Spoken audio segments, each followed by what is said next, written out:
PTI की जानिब से जिस तरह से अली अमीन गंडापुर साहब ने जिस तरह से 2-2, 3-3 लाख रुपए बांटे हैं एमएनएस में, एमपीएस ने, बहुत चाइल्डिश सा नहीं दिखता ये बिहेवियर कि आप कह रहे हैं कि 5,000 बंदा लेके आएँ, 10,000 बंदा लेके आएँ और फिर आप एक मीटिंग बुलाते हैं और उसमें कहते हैं एले फड़ 3 लाख थे, एले फड़ 2 लाख तो ले आओ इतना बंदा, मतलब व्हाट इज दिस? चलें अपनी जेब से दे रहे हैं ना, लोगों के हकूक पे डाका मार के तो सरकारी खजाने से तो मीडिया सेल जिस तरह चलाते रहे उस तरह तो नहीं दे रही है। नहीं तो मीडिया सेल तो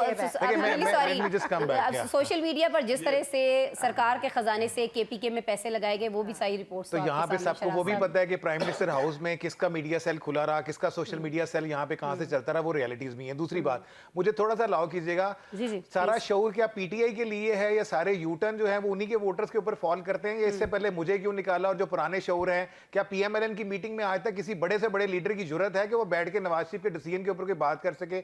सबको पता है कि ताकत का सरचश्मा इस मुल्क में क्या है और क्या कुछ नहीं है। सो कमिंग बैक अगेन, अगर पीटीआई ये बात कर रही है तो उन्हें निकालने में किसका रोल था सबको पता है। उनके ऊपर जो एक्शंस हो रहे हैं वो किसको हो रहे हैं? गवर्नमेंट एक it's a puppet government, everyone knows कि वो किसकी डायरेक्शन पे क्या चल रहे हैं। गवर्नमेंट के लिए प्रॉब्लम सिर्फ ये हो रहा है कि अगर कहीं पीटीआई के साथ असल ताकतों के मुज़ाकरात सेटल हो जाते हैं तो उसके बाद ये कहीं पे स्टैंड नहीं करेंगे। और जिस तरह काशवी ने बात की, अगली बेनिफिशियरी पीपल्स पार्टी है और पीटीआई उसका साथ होगी अगर मामला सेटल हो जाते हैं। और जिस तरह उनके मामला चल रहे हैं, नजर आ रहा है कि आने वाले दौर में पीपल्स पार्टी अपना इंडिविजुअल स्टैंड पीएमएलएन से हट के लेगी।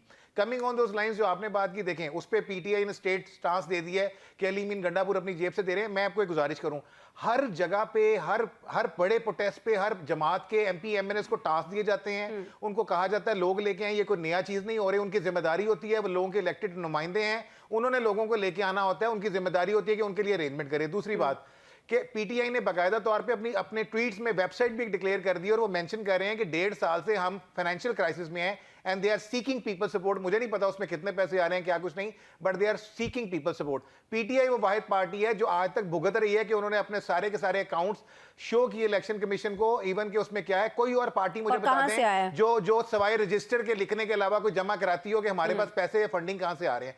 तो हर चीज खाली पीटीआई के लिए नहीं है। आज वो ज़ेर ताब है, कोई बात नहीं, कल को अगर उनके मामला सेटल हो जाएंगे तो they will be again in the government, but this is a lesson again which we have to learn कि हमने किस तरह से पॉलिटिकल स्टेबिलिटी को इंश्योर करना है। पीपल्स पार्टी की बेनिफिट में है कि वो इस वक्त अगर पीएमएलएन के साथ अपनी राहें जुदा करे या कहीं ना कहीं कोई ऐसा मैसेज दे तो उन्हें नजर आ रहा है कि आगे वो बेनिफिशरी हैं। नौशाद ने बात की कि कोई ज़ाब्ता अखलाक तय होना चाहिए। मिसाक़े जमहूरियत एक ज़ाब्ता अखलाक तय हो गया था जिसमें बड़ा क्लियरली एक पॉइंट भी था कि इक़्तिदार का हिस्सा बनने के लिए किसी एम्पायर की मदद नहीं ली जाएगी। मगर हमें नजर आया कि आज तक इक़्तिदार का हिस्सा बनने के लिए दोनों जमातों ने एम्पायर की मदद ही ली, बल्कि तीसरी ने भी उसी की मदद ली। सो पॉइंट यहाँ पे ये है कि जब एक ज़ाब्ता अखलाक बन गया तो फिर सबको उसको फॉलो करना चाहिए था, नहीं किया गया।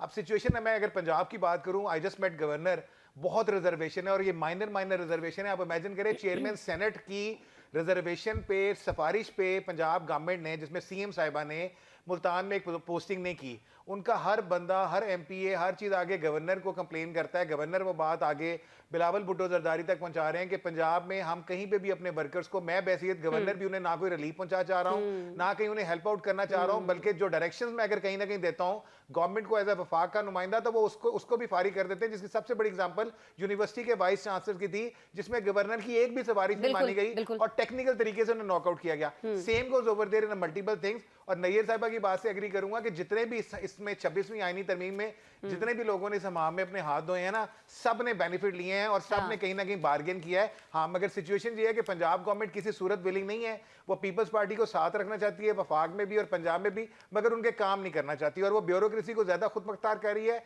ना वो अपने एमपीएस के काम नहीं कर रही। तो पीपल्स पार्टी तो फिर दूर की बात है।